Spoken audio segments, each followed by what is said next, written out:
राजनीति में संयोग नहीं बल्कि प्रयोग होते हैं। बिहार की राजनीति इसका सबसे बड़ा उदाहरण। विधानसभा चुनाव 2025 से पहले बिहार में अचानक ही एक नया राजनीतिक समीकरण उभरता दिख रहा। हिंदुत्व के तीन बड़े चेहरे बाबा बागेश्वर धाम सरकार, धीरेन्द्र कृष्ण शास्त्री, श्री श्री रविशंकर और राष्ट्रीय स्वयंसेवक संघ आरएसएस प्रमुख मोहन भागवत एक साथ बिहार में मौजूद है। अब सवाल यह उठता है कि क्या यह सिर्फ धार्मिक आयोजनों की श्रृंखला है या फिर इसके पीछे कोई गहरी चुनावी रणनीति छिपी है।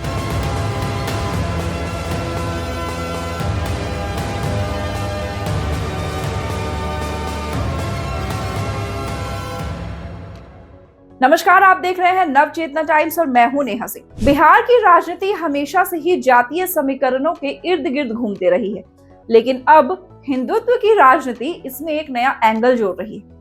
इस पूरे घटनाक्रम को समझने के लिए हमें बिहार की मौजूदा राजनीतिक स्थिति, इन धर्म गुरुओं की गतिविधियों, इससे संभावित चुनाव प्रभावों का विश्लेषण करना होगा। धीरेन्द्र कृष्ण शास्त्री बिहार के गोपालगंज में दिव्य दरबार लगा रहे हैं, जहां लाखों की संख्या में लोग जुट रहे हैं।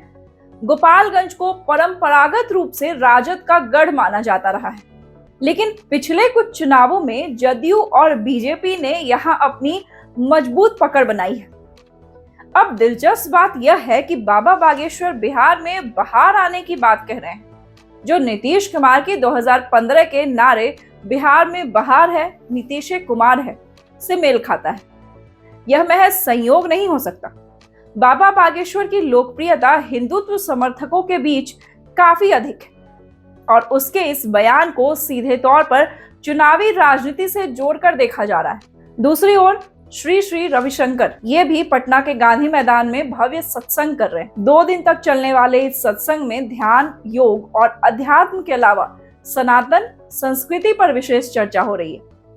वह बिहार में 1000 साल पुराने पवित्र शिवलिंग के साथ पहुंचे हैं, जिससे धार्मिक आस्था को और मजबूत करने का प्रयास किया जा रहा है। श्री श्री रविशंकर का यह दौरा हिंदुत्व के प्रति आम जनता की भावनाओं को और गहरा कर सकता है, जिससे बीजेपी को अप्रत्यक्ष रूप से लाभ हो सकता है। इसके अलावा आरएसएस प्रमुख मोहन भागवत ये भी बिहार के 5 दिवसीय दौरे पर हैं। उन्होंने मुजफ्फरपुर को अपना बेस बनाया है और बिहार के कई जिलों में संघ के कार्यक्रमों में शामिल हो रहे हैं। आरएसएस का संगठनात्मक ढांचा बीजेपी की चुनावी सफलता का एक अहम आधार होता है और चुनाव से पहले मोहन भागवत की सक्रियता साफ यह इशारा करती है कि बिहार में हिंदुत्व का नैरेटिव मजबूत किया जा रहा है। वह आरएसएस कार्यकर्ताओं से मुलाकात कर रहे हैं, शाखा में भाग ले रहे हैं और बीजेपी के वोट बेस को मजबूत करने की कोशिश में लगे हैं। अब सवाल ये उठता है कि क्या हिंदुत्व की राजनीति बिहार के मौजूदा जातीय समीकरणों को प्रभावित कर सकती है। बिहार में राजनीति अब तक यादव, मुस्लिम, दलित और ओबीसी वोटों के इर्द गिर्द घूमती रही है। राजद, जदयू और कांग्रेस का महागठबंधन इसी जातीय समीकरण के आधार पर चलता रहा है। लेकिन अगर हिंदू वोटर जाति के दायरे से ऊपर उठकर धर्म के नाम पर संगठित होने लगते हैं, तो यह महागठबंधन के लिए एक बड़ा झटका हो सकता है। हिंदू वोटों का ध्रुवीकरण होने पर इसका सीधा फायदा एनडीए को मिलेगा। बीजेपी के लिए यह सुनहरा मौका होगा कि वह बिहार में हिंदू वोट बैंक को जाति से ऊपर उठाकर एक मजबूत राजनीतिक ध्रुव में तब्दील कर सके। बीजेपी के लिए यह घटनाक्रम क्यों फायदेमंद हो सकता है, इसे समझना जरूरी है। आरएसएस की सक्रियता बढ़ाने का मतलब है कि संगठन स्तर पर बीजेपी को मजबूती मिल सकती है।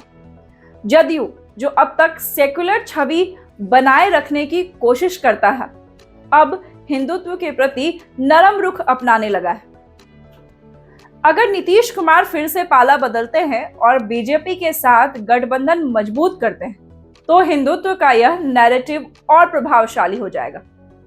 बीजेपी की रणनीति बिल्कुल साफ है, जातीय राजनीति की जगह हिंदू एकता को मजबूत करना, जिससे उसे बहुसंख्यक वोटों का सीधा फायदा मिले।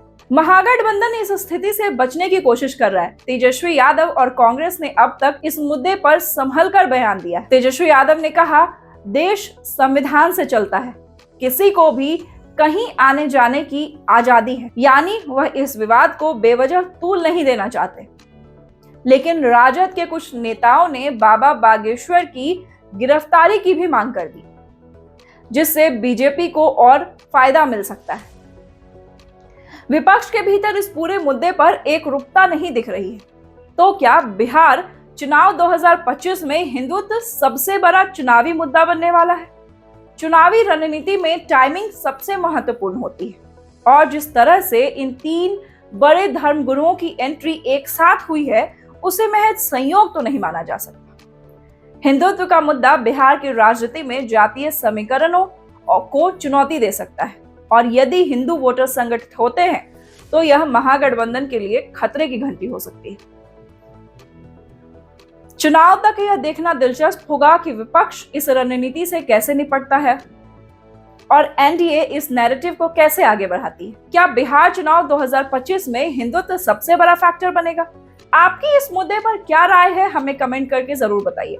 अगर आपको ये वीडियो पसंद आया हो तो वीडियो को लाइक करें, शेयर करें और हमारे चैनल को सब्सक्राइब करें। देखते रहें नवचेतना टाइम्स। नमस्कार।